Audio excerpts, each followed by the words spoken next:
حاضرین السلام علیکم ورحمۃ اللہ وبرکاتہ۔ الحمدللہ وکفا سلام علی عبادہ الذین اصطفى اما بعد فاعوذ باللہ من الشیطان الرجیم بفضلک بسم اللہ الرحمن الرحیم یا ایہا الذین آمنوا لا تخونوا اللہ والرسول وتخونوا اماناتکم وانتم تعلمون۔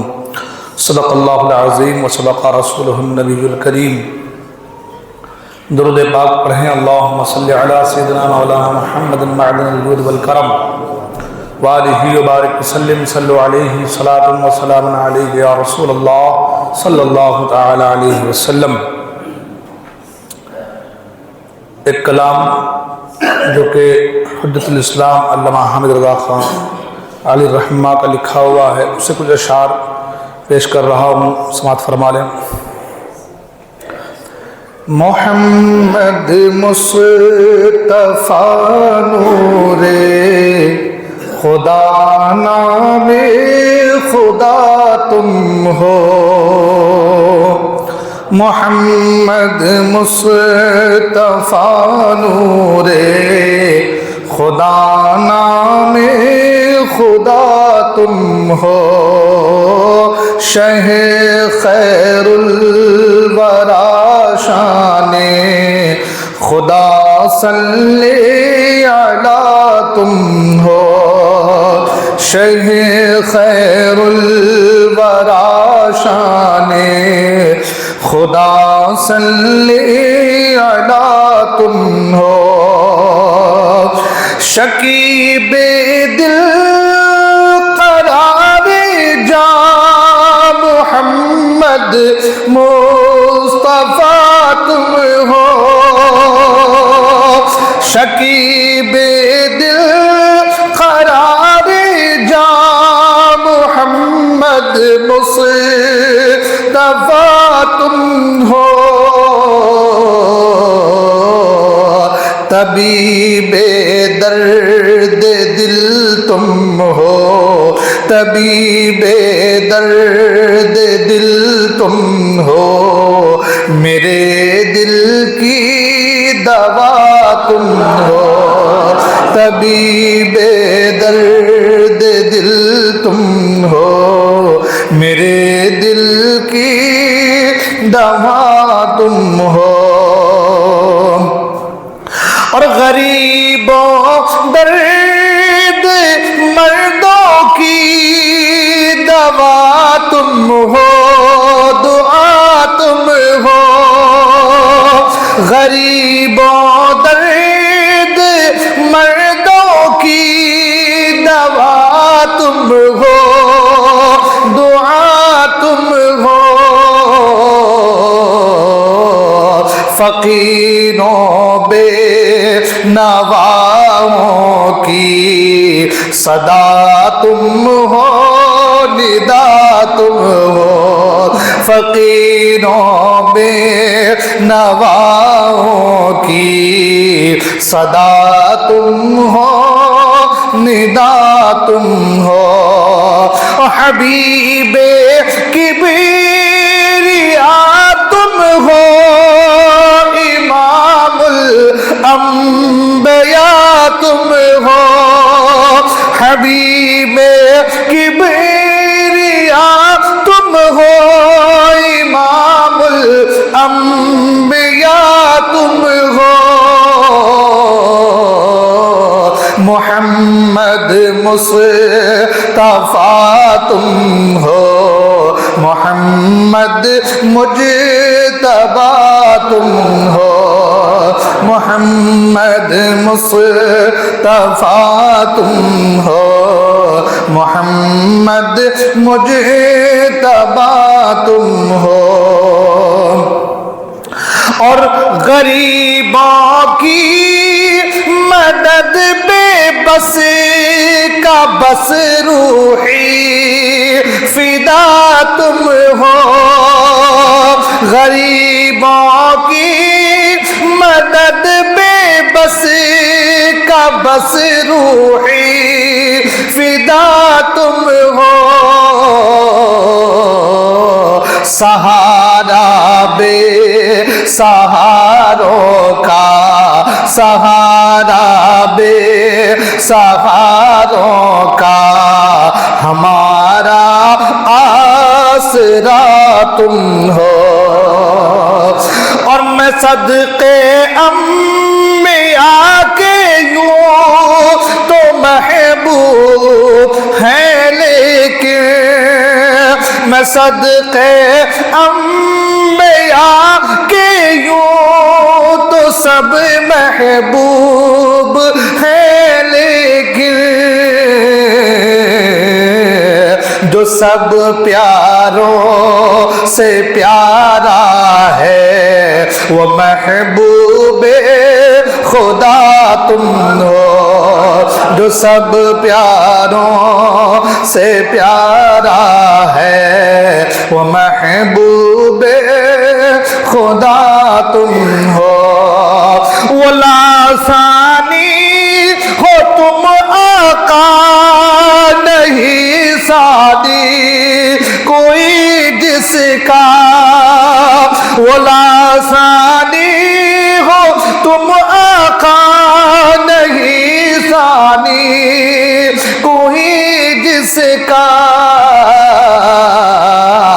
اگر ہے دوسرا کوئی اگر ہے دوسرا کوئی تو اپنا دوسرا تم ہو اگر ہے دوسرا کوئی تو اپنا دوسرا تم ہو اور آخری شعر کل مقطع کا شعر خدا کہتے نہیں بڑھتی جدا کہتے نہیں بڑھتی خدا کہتے نہیں بڑھتی جدا کہتے نہیں بڑھتی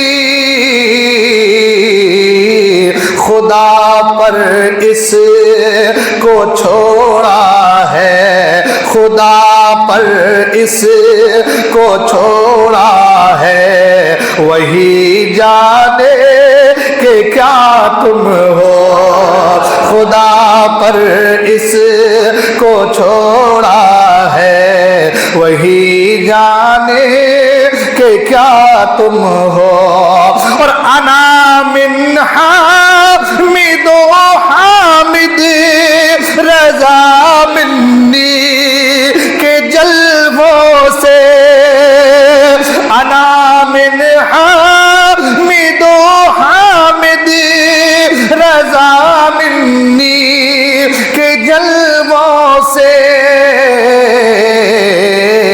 بحمد اللہ رضا حامد بحمد اللہ رضا حامد ہے اور حامد رضا تم ہو بحمد اللہ رضا حامد ہے اور حامد رضا تم ہو شہ خیر الورا شان خدا صلی علی تم ہو درود پاک پڑھیں اللہم صلی علی سیدنا مولانا محمد المعن الجود والکرم منبع العلم والحلم والحکم والہ الکرام وابنہ الکریم وبارک وسلم صلو علیہ الصلاة والسلام علیک یا رسول اللہ صلی اللہ تعالی علیہ وسلم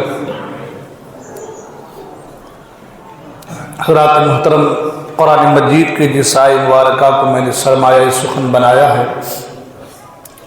پچھلے جمعہ کو اسی آئے مبارکہ کے تحت کچھ باتیں میں نے آپ کے گوش گزار کی تھی آج کے اس پربہار لمحے میں اسی آئے مبارکہ کے تحت کچھ باتیں میں آپ کے گوش گزار کرنے کی سعادت حاصل کرنا چاہتا ہوں دعا کریں کہ اللہ تبارک و تعالیٰ مجھے حق کہنے آپ حضرات کو حق سننے اور ہم تمام کو حق پر عمل کرنے کی توفیق عطا فرمائے اللہ تبارک و تعالی نے فرمایا یا ایھا الذین آمنوا لا تخونوا اللہ والرسول، اے ایمان والو اللہ اور اللہ کے رسول کے ساتھ خیانت نہ کرو۔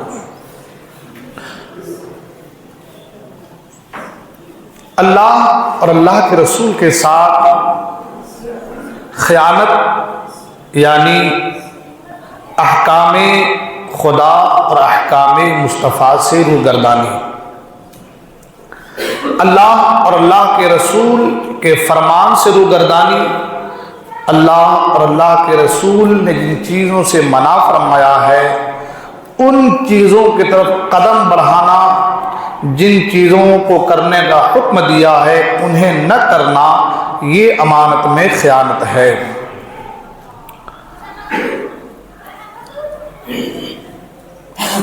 حضرات محترم، جیسے کہ میں نے پچھلے جمعہ کو کہا تھا، بہت ساری چیزیں ایسی کہ جن کو کرنے کا ہمیں حکم دیا گیا ہے اور ہم ان سے روگردانی کر رہے ہیں۔ اب اس کے لیے ایک دو جمعہ، چار پانچ جمعہ نہیں، اور بات یہ بھی ہے کہ یہ تو ہے کہ ہمیں بولنا پڑتا ہے، ورنہ سب جانتے ہیں کہ اللہ نے کن چیزوں کو کرنے کا حکم دیا ہے اور کن چیزوں سے منع فرمایا ہے، اور ان میں بہت ساری چیزیں ایسی ہیں جو بالکل موٹی موٹی جس کو کہہ لیں اپنی زبان میں، نماز ہے، روزہ ہے، حج ہے، زکوٰۃ ہے، اعمال صالحہ ہے، اعمال حسنہ ہے، اپنے رشتہ داروں کی خبر گیری، ماں باپ کا ادب، بڑوں سے محبت ہے نا، بڑوں کا ادب، چھوٹوں سے شفقت، ہمسائے کے حقوق، یہ ساری چیزیں اس میں ہے کہ ان چیزوں کو کرنے کا حکم دیا گیا ہے۔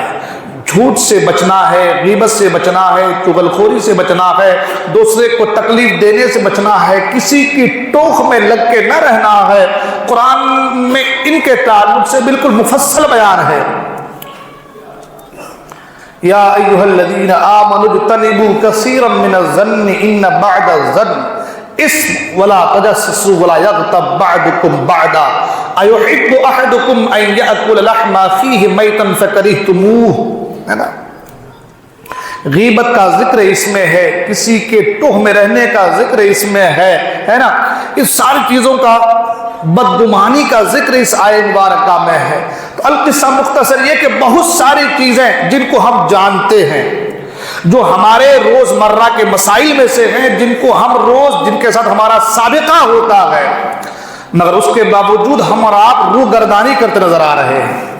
اللہ نے ایمان والوں کو حکم دیا، جو ایمان والے ہیں، جو اللہ اور اللہ کے رسول کو مانتے ہیں، جو اللہ کو ایک مانتا ہے، رسول کا کلمہ پڑھنے والا ہے، دین اسلام کو حق جانتا ہے، اور جو یہ جانتا ہے کہ کائنات میں اگر کوئی سب سے بہتر مذہب ہے، دین ہے، تو وہ دین اسلام ہے، جو ان چیزوں کو جانتا ہے، اب اس کے لیے حکم یہ آیا کہ اے ایمان والو، اللہ کو مانتے ہو، رسول کو مانتے ہو، تو اللہ اور اللہ کے رسول کو ماننے کا مطلب یہ نہیں ہے کہ تم نمازوں کو چھوڑ دو، اللہ اور اللہ کے رسول کو ماننے کا مطلب یہ نہیں ہے کہ تم فرائض کو ترک کر دو، اللہ اور اللہ کے رسول کو ماننے کا مطلب یہ نہیں ہے کہ تم سنتوں کو ترک کر دو۔ فرائض و واجبات تو بہت دور کی بات ہے، سنتوں کے تعلق سے بھی اس آیت کریمہ میں مفسرین اکرام نے تفصیل کے ساتھ سنتوں کے تعلق سے لکھا ہے۔ اللہ اکبر۔ حضور اکرم صلی اللہ تعالی وسلم سنتوں کے تعلق سے فرماتے ہیں کہ لوگوں پر ایک زمانہ ایسا آئے گا کہ ان میں میری سنت بوسیدہ ہو جائے گی۔ حضور فرماتے ہیں کہ لوگوں میں ایک زمانہ ایسا آئے گا کہ ان میں میری سنت بوسیدہ ہو جائے گی، جیسے کہ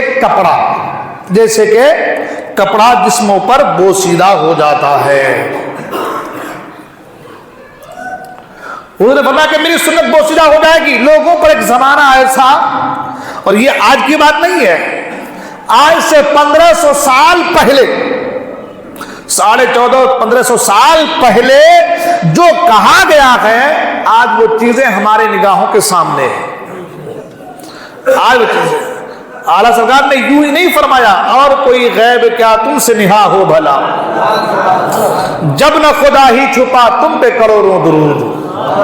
یوں ہی نہیں فرمایا، آج جو ہم کر رہے ہیں آج سے 1450 سال پہلے مصطفیٰ کریم نے وہ بتلا دیا ہے، اور اس بات کو اہل سنت والجماعت تو مانتے ہی ہیں. وہ لوگ بھی اپنی تقریروں میں بیان فرماتے ہیں، وہ لوگ اپنی تقریروں میں کہتے ہیں کہ محمد عربی صلی اللہ علیہ وسلم نے فرمایا کہ ایک زمانہ ایسا آئے گا. یہ بیان، یہ خطبہ، یہ تقریریں ان کی محفلوں میں بھی ہوتی ہے. جب یہ کہتے ہیں کہ محمد عربی صلی اللہ علیہ وسلم نے فرمایا کہ ایک زمانہ ایسا آئے گا، اسی کا نام تو غیب ہے. ایک زمانہ ایسا آئے گا، اور کیا غیب، اللہ اکبر. حضور کی ہر بات سچی ہے، سبحان اللہ، ہر قول سچا ہے، سبحان اللہ. اللہ اکبر. حضور نے فرمایا ایک زمانہ میری امت پر، لوگوں پر ایک زمانہ ایسا آئے گا کہ میری سنت بوسیدہ ہو جائے گی. آج سنتوں کی فکر ہے لوگوں کو. آج ولیمے کے نام پر نمائش ہے. کہتے ہیں ہم ولیمہ کر رہے ہیں. کیا کہتے ہیں کہ ہم ولیمہ کرنا کیا ہے؟ سنت ہے. اور ولیمہ کا نام لے کر کے دولہا دلہن کو، بہو بیٹے کو اسٹیج پہ کھڑا کر کے نمائش کی جا رہی ہے. ہو رہا ہے کہ نہیں ہو رہا ہے؟ اور ایسی نمائش کے خدا کی پناہ. آج کل تو ایسے جب دلہا اسٹیج پہ جاتا دلہن کو لے کر کے تو فوارے کے ساتھ اور گلال کے ساتھ اور نہ جانے کیا کیا چیزیں کر، اور ایک دو پلو تھامے ہوئے ہیں، کوئی ویڈیوگرافی کر رہا ہے، اس کو اسٹیٹس پہ رکھا جا رہا ہے، اور بہو بیٹی کو کھلے عام ایک اسٹیج باضابطہ بنایا جا رہا ہے، اس پہ بہو بیٹے کو کھڑا کیا جا رہا ہے، اور سب آؤ اور میرے بیٹے سے بھی ہاتھ ملاؤ، میری بہو سے بھی ہاتھ ملاتے ہوئے جاؤ. ہو رہا ہے کہ نہیں ہو رہا ہے؟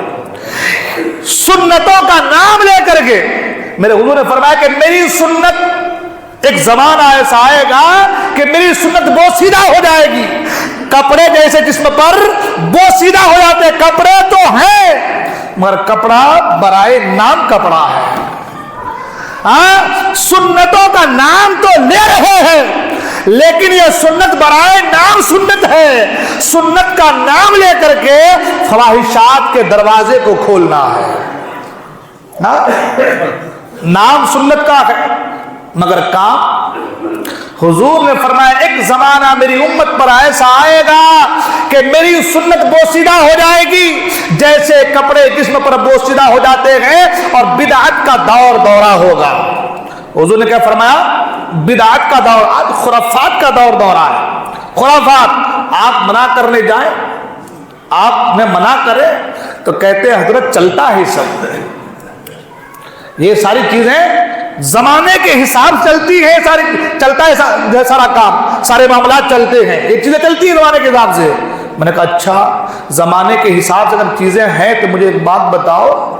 قرآن نے کہا یا ایھا الذین آمنوا لا تخونوا اللہ والرسول، اے ایمان والو اللہ اور اللہ کے رسول کے ساتھ خیانت نہ کرو. تو خیانت ہے کیا؟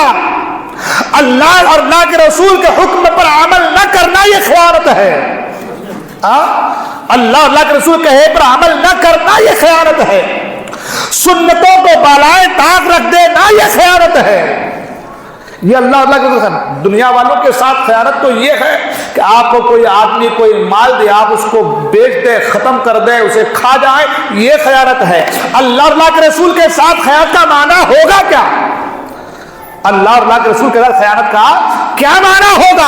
تو کہا مفسرین نے اس آیت کریمہ کے تحت کہ اللہ اور اللہ کے رسول کے ساتھ خیانت کا معنی یہ ہے کہ جو اللہ اور اللہ کے رسول کہے اس سے روگرداری کرنا یہ خیانت ہے.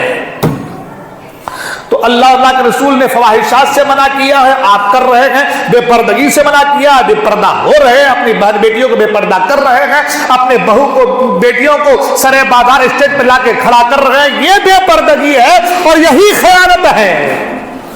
اور یہی قرآن مجید کی آیت مبارکات کا جو آخری حصہ وَأَنْتُمْ تَعْلَمُونَ، فرمایا یہ جو تم کر رہے ہو یہ جان بوجھ کر رہے ہو. دانشتہ طور پر، یعنی جو جان بوجھ کر اللہ اور اللہ کے رسول کے احکام کی خلاف ورزی کرے یہ خیانت ہے، اور ایسے لوگوں کے لیے سخت عذاب ہے، ایسے لوگوں کے لیے۔ اس لیے دنیا والوں سے خیانت کرتے ہو، دنیا دار کے ساتھ خیانت کرتے ہو، دنیا والوں کے ساتھ معاملات میں خیانت کرتے ہو، مگر اللہ اور اللہ کے رسول کے ساتھ خیانت کرنے سے کتراؤ، بچو۔ یہ نہیں کہتا کہ دنیا والوں سے خیانت کرنا جو ہے یہ جائز ہے۔ آیت کا اگلا حصہ فرما رہا ہو وَتَخُونُوا أَمَانَاتِكُمْ، اور امانت میں خیانت نہ کرو۔ اللہ اور اللہ کے رسول کے بعد پھر دنیا والوں کا ذکر، انسانوں کا ذکر، آپ کے ساتھ معاشرے میں رہنے والوں کا ذکر، آپ کے بھائیوں کا ذکر، آپ کے قریبوں کا ذکر، آپ کے ساتھ لین دین کر رہے ان کا ذکر۔ فرمایا اللہ اور اللہ کے رسول کے ساتھ خیانت نہ کرو، اور ساتھ ہی ساتھ تم جن کے ساتھ رہ رہے ہو ان کے ساتھ بھی خیانت نہ کرو۔ وَأَنْتُمْ تَعْلَمُونَ، جان بوجھ کر تم جانتے ہو پھر بھی ایسا کر رہے ہو۔ تو حضور نے کیا فرمایا کہ میری سنت بوسیدہ ہو جائے گی، ایک زمانہ ایسا آئے گا جیسے کہ لباس کپڑا جسم پر بوسیدہ ہو جاتا ہے، اور بدعت کا دور دورہ ہوگا۔ ہم منع کر رہے بھائی ایسا مت کرو، تو وہ اور کر رہے اور کریں گے۔ ہاں ابھی مزہ ہے، ابھی کر لو، کب کریں گے؟ اور کریں گے، ہے نا۔ تو فرمایا کہ بدعت کا کیا ہوگا؟ دور دورہ ہوگا۔ حضور فرماتے اس دور میں جس نے میری سنت کی اتباع کی، حضور فرماتے ہیں وہ غریب ہوگا، غریب ہوگا۔ فرمایا وہ غریب ہوگا، وہ اکیلا رہ جائے گا۔ حضور فرماتے ہیں میری بات نہیں، کتاب میرے پاس موجود ہے، آئے مبارکہ کی تفسیر کے تحت بیان کر رہا ہوں۔ حضور فرماتے وہ اکیلا رہ جائے گا، غریب ہوگا، اکیلا رہ جائے گا۔ آج یہ شان و شوکت، یہ جاہ و جلال، آج ہمارے معاشرے میں شادی کا معاملہ، یہ دہیج، یہ لینا دینا، یہ خرافات ہے، یہ منگنی کے نام پر جو ہے دولہا وہ لڑکا لڑکی کو مٹھائیاں کھلانا، نہ جانے کیا کیا خرافات ہے۔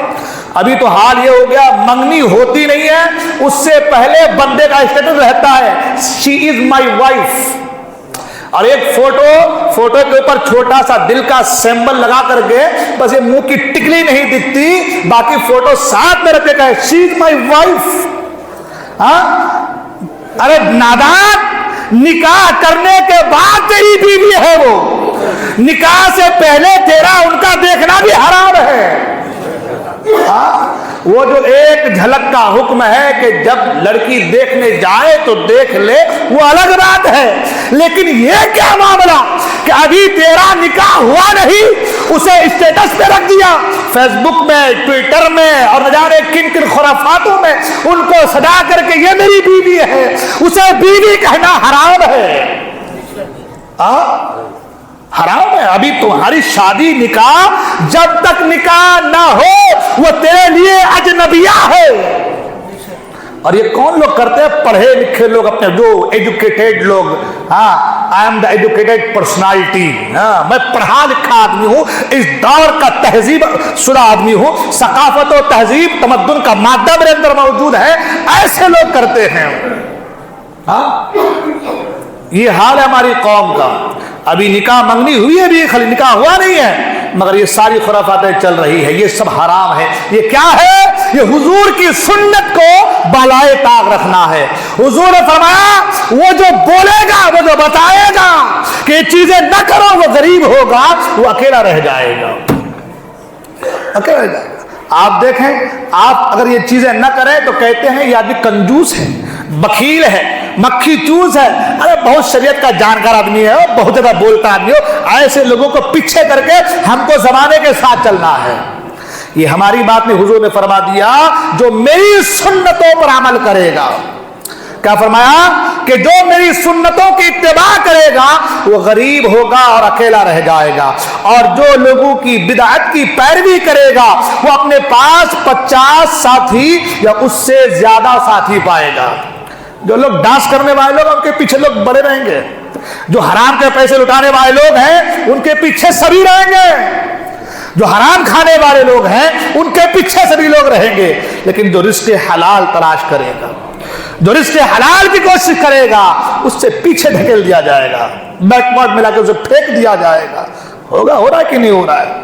ہاں، اسے پیچھے دے، جبکہ حضور فرماتے ہیں جو رزق حلال کماتا ہے، جو رزق حلال کماتا ہے، فرمایا کہ جو رزق حلال کمانے کے لیے ذلت کی جگہ پہ کھڑا ہوتا ہے، قیامت میں اللہ تعالیٰ اسے عزت کا مقام عطا فرمائے گا۔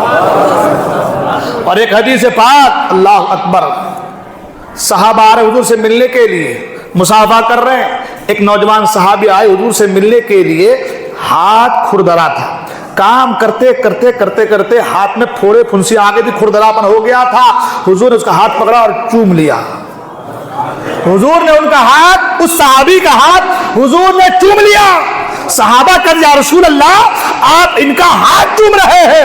حضور فرماتے ہیں میں ان کا ہاتھ کیوں نہ چوموں کہ یہ اللہ کے حبیب ہے، یہ اللہ کا حبیب ہے۔ صحابی کہتے یا رسول اللہ اللہ کے حبیب تو آپ ہیں۔ حضور فرماتے ہاں میں بھی اللہ کا حبیب ہوں، اور جو رزق حلال تلاش کرتا ہے وہ بھی اللہ کا حبیب ہے، وہ بھی اللہ کا حبیب ہے۔ اللہ اکبر، یہ مقام ہے رزق حلال تلاش کرنے والوں کا، یہ معاملہ ہے رزق حلال تلاش کرنے والوں کا۔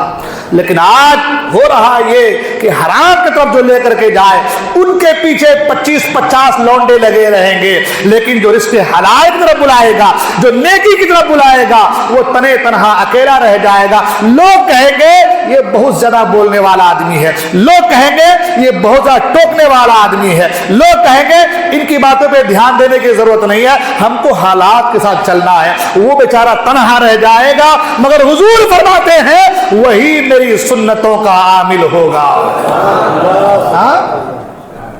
وہی میری سنت عمل کرنے والا ہوگا۔ حضرت وہب بن منبہ تابعی میں سے ہیں، کن میں سے ہیں؟ تابعی۔ کیا مقام ہے سبحان اللہ! حضور کا زمانہ، پھر صحابہ کا زمانہ، تابعی کا زمانہ اور تبع تابعی کا زمانہ، اللہ اکبر، ہے نا۔ صحابی کا تو مقام سبحان اللہ کہ وقت کا بڑے سے بڑا غوث قطب ابدال کسی صحابی کے مقام تک نہیں پہنچ سکتا، ہے نا۔ حالانکہ جو غوث قطب ابدال ہوتے ہیں وہ بہت نمازی ہوتے ہیں نا، عبادت گزار ہوتے ہیں، تقوی شعار ہوتے ہیں۔ ہمارے امام اعظم ابو حنیفہ جن کی ہم تقلید کرتے ہیں، 45 سال تک عشاء کی وجود فجر کی نماز پڑھے ہیں۔ سرکار غوث پاک کا ذکر ملتا ہے، سرکار غریب نواز کا ذکر ملتا ہے، بابا فرید گنڈے شکر کا ذکر ملتا ہے کہ اس قدر عبادت میں محو ہے کہ کوہ آپ کے جسم کی بوٹی بوٹی کھا رہا ہے۔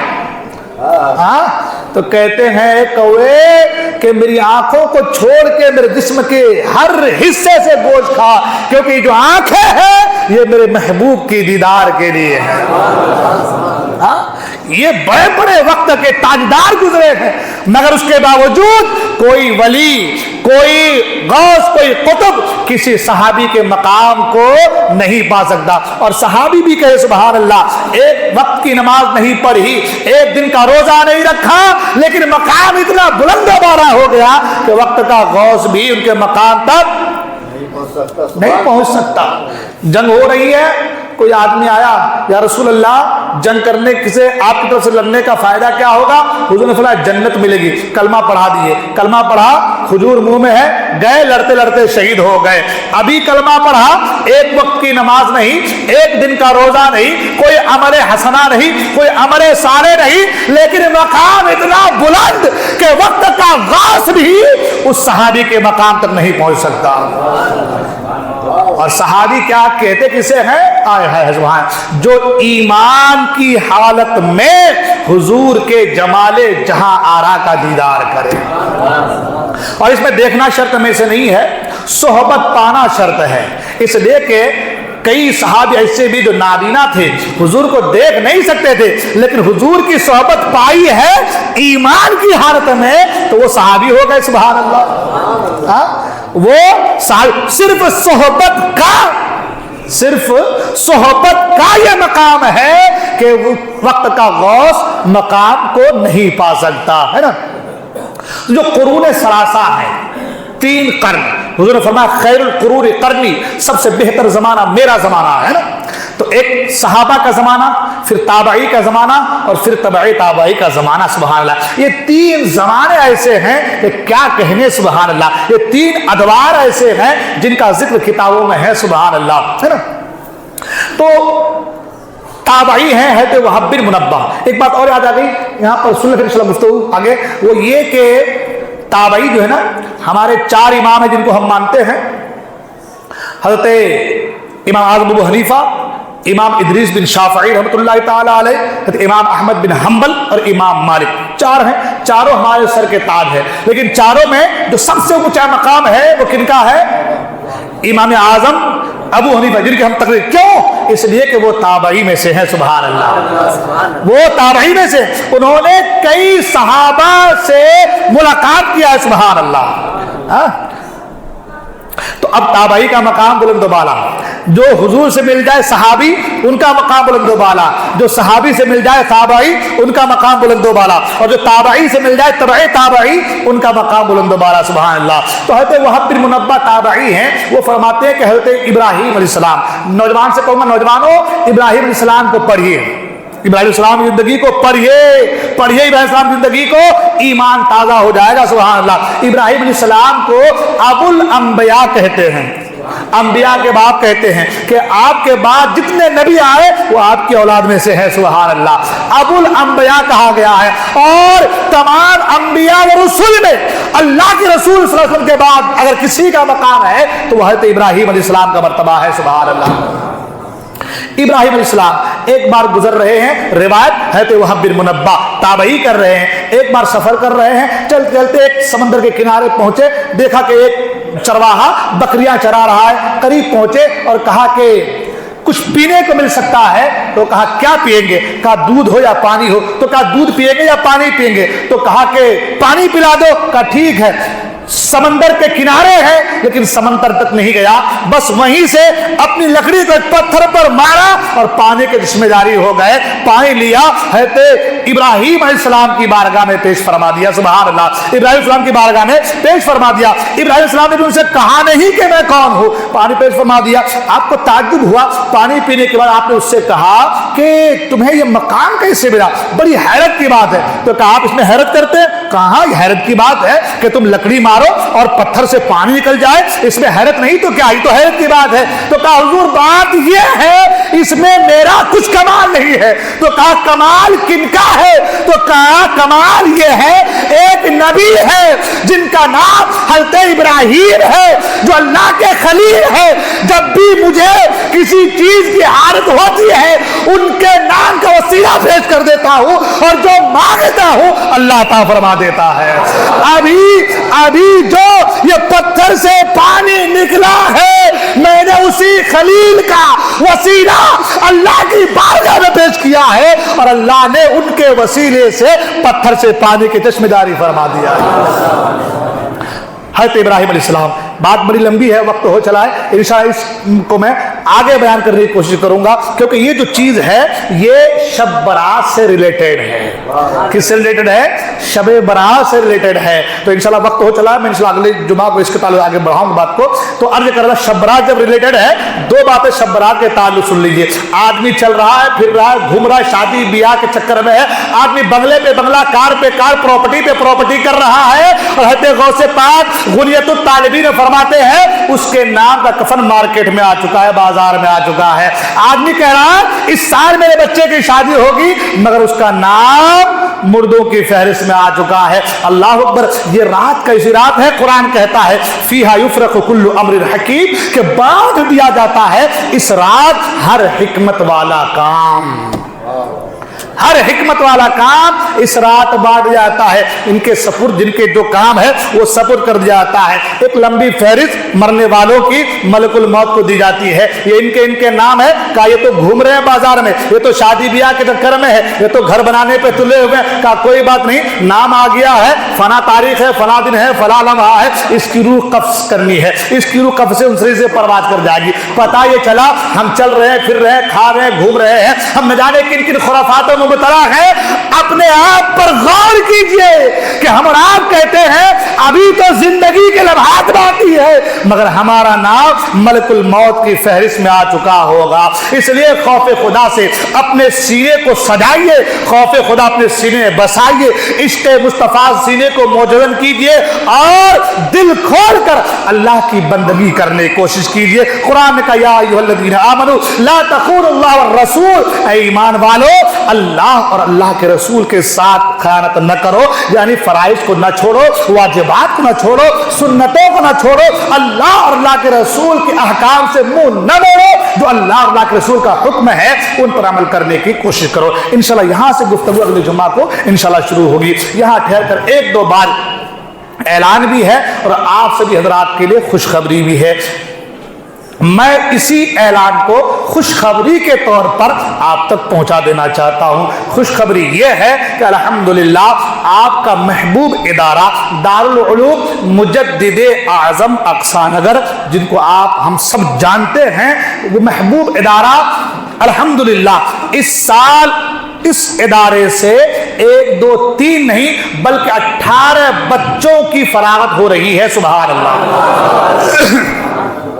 سب آپ لوگوں کی دعاؤں کا ثمرہ ہے, جس میں سے 5 بچے حافظ قرآن اور 13 بچے قاری قرآن بن رہے. سبحان اللہ. اور خوشی کی بات یہ بھی ہے کہ آپ کے شہر محبت شہر یاول کے 5 بچے قاری قرآن ہو رہے ہیں. سبحان اللہ. دیکھیں اس میں جتنی گفتگو کی جائے وہ کم ہے, بات بہت دور تک جائے گی. ابھی ہم کو نماز کے لیے ان کو ڈھونڈنا پڑتا تھا, ایک فاتحہ کے لیے اور دیگر چیزوں کے لیے. اب آپ کے شہر میں قاری قرآن 1 2 نہیں 5 موجود ہیں. کہیں نماز کا موقع ہو کسی ایک کو رکھ دیجیے, جنازے کا موقع ہو کسی ایک کو لگا دیجیے, کہیں فاتحہ کا معاملہ ہو کسی ایک کو لگا دیجیے. القصہ مختصر یہ کہ اب یہاں سے جو اس کی شاخیں پھیل رہی ہے نہ جانے کہاں کہاں تک جائے گی, وہ اللہ ہی بہتر جانتا ہے. لیکن اتنی بات تو ضرور ہے کہ جو پودا آپ نے آج سے کئی سال پہلے لگایا تھا اب وہ پودا ہرا ہونے لگا ہے, اب اس میں پھل پھول آنے لگے ہیں, اب اس کی شاخیں ٹہنیاں ہری بھری ہوتی نظر آ رہی ہے. لہذا اب ہم سبوں کی ذمہ داری بنتی ہے کہ اس پیڑ کو, اس پودے کو سینچنے کے لیے اگر اپنے وقت کی ضرورت پڑے تو وقت لگائیے, پیسے کی ضرورت پڑے تو پیسہ لگائیے. جس طریقے سے ایک پودے کو بچانے کے لیے ہم کھاد ڈالتے ہیں, کیمیکل ڈالتے ہیں, دھوپ سے بچانے کی کوشش کرتے ہیں, پانی دیتے ہیں, جس چیزوں کی ضرورت پڑتی ہے ان چیزوں کو فراہم کرتے ہیں, تو اسی طریقے سے اب یہ پودا ہرا ہونے لگا ہے تو اب اس سے سینچنا, اس سے ایک میں اور پھل پھول لگے یہ سوچنا, یہ ہماری آپ کی ذمہ داری بن جاتی ہے. تو ماشاءاللہ 18 بچے اس بار جو ہے یہاں سے فارغ ہو کر کے نکلے الحمدللہ, جس میں نے کہا 5 بچے حافظ قرآن اور بچے یو پی کے ہیں, بنگال کے. الحمدللہ بھی بچے میں نے پہلے بھی کہا تھا شروعات میں کہ سورت کے بچے یہاں 4-5 پڑھتے ہیں, جو ہے آپ کا ڈونڈائچا کے بچے ہیں, آپ کا پاڑلسا کے بچے ہیں اور پاچورا کے بچے ہیں, دھلیا کے بچے یہاں پڑھتے. ماشاءاللہ یہ سب آپ لوگوں کی محنتوں کا نتیجہ ہے. جو آپ نے گھر بنایا تھا, جو آپ نے چھت تعمیر کی تھی, جو آپ نے پودا لگایا تھا, آج اسی پودے کے صحن میں یا یوں کہہ لیں کہ اسی کے چھاؤں میں آج یہ بچے پروان چڑھتے نظر آ رہے ہیں. سبحان اللہ. تو 18 بچے کی فراغت ہے اور بڑا عظیم الشان پروگرام ہو رہا ہے جس کا نام ہم نے دیا ہے کہ عقائد و تعلیمی بیداری کانفرنس و جشن دستار بندی, جن کی سرپرستی اولاد غوث اعظم حضرت علامہ مولانا ابو الحسنین سید آل رسول عبد القادر جیلانی میاں فرمائیں گے. مقرر خصوصی میں سیاح یورپ و ایشیا حضرت علامہ مولانا مفتی اطہر حسن ضیائی خلیفہ حضور تاج الشریعہ سری رام پوری, ان کی تقریر ہے. اور ساتھ ہی ساتھ حضرت علامہ مولانا حافظ و قاری محمد شعیب رضا ناگور راجستھان سے تشریف لا رہے ہیں. ماہر فقہیات حضرت علامہ مولانا مفتی وسیع احمد قادری بھوساور کی سرزمین تشریف لا رہے ہیں. دیگر علماء ائمہ مفتیان اعدام شورا اسلام وہ سب تشریف لا رہے ہیں. پروگرام عصر کے بعد سے دارالعلوم کے بچوں کا پروگرام رہے گا, مغرب کے بعد سے انشاءاللہ الرحمن پروگرام جو دستار بندی کا ہے وہ انشاءاللہ الرحمن شروع ہو جائے گا. تو سبھی حضرات سے گزارش ہے کہ آپ حضرات ضرور بالضرور شرکت کریں تاکہ بچوں کی حوصلہ افزائی ہو. آپ کو اس نیت اس ارادے سے چلنا ہے کہ میرا ایک قدم بڑھانا ہمارے دارالعلوم کے بچوں کی حوصلہ افزائی ہے. اگر آپ اس نیت سے جائیں گے تو بچوں کی حوصلہ افزائی بھی ہوگی اور وہ جو کام ہمارا چل رہا ہے وہ کام بھی آپ کی نگاہوں کے سامنے ہوگا. اللہ تبارک و تعالیٰ کی بارگاہ میں دعا ہے اللہ تعالیٰ ہم تمام کو کہنے سننے عمل کرنے کی توفیق عطا فرمائے, ہمارے گناہوں کو معاف فرمائے, ہم سب کو دارین کی سعادتوں سے مالا مال فرمائے. بولنے کو غلطی کو میں تباہ کر استغفر اللہ ربی من کل ذنب واتوب الیہ. السلام علیکم و رحمۃ اللہ وبرکاتہ.